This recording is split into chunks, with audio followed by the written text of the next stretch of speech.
சிந்திப்போமே. 1720 அன்றைக்கு உடல் வேண்டேன்.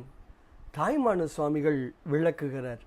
ஐயனே, அறிவுடனே அறியாமையினை நீங்கி அறிவே உருவாகி இருந்து நீக்கமர ஆனந்த வடிவம் அடைந்து எண்ணம் ஒடுங்கினால் அப்போது அந்த காலத்தில் உடலை விரும்ப மாட்டேன். அப்படி இல்லாத போது, அந்த நிலை கைகூடாத போது எக்காலத்தும் இந்த உடலையே நான் விரும்பி நிற்பேன். இப்படியாக அத்விதம் உணர்ந்தால் பிறவியை வெறுப்போம் என்று விளக்குகிறார் தாய்மான சுவாமிகள். பாடலை காணலாமே.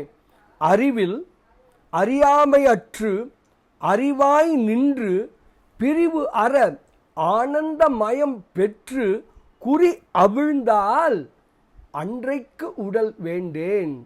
ஐயா, இவ் ஆக்கையே என்றைக்கும் வேண்டுவனே யான் என்று தாய்மான சுவாமிகள் மிக அழகாக தனது உடல் பொய்யுறவு எனும் பாடல் பகுதியின் 33வது திருப்பாடலில் விளக்குகிறார். பாசம் நீங்குவோம், அத்விதம் உணர்வோம், பேரானந்தத்தில் திளைப்போம் திளைப்போம் திளைப்போம். இனிய வணக்கம். சிவாய நம.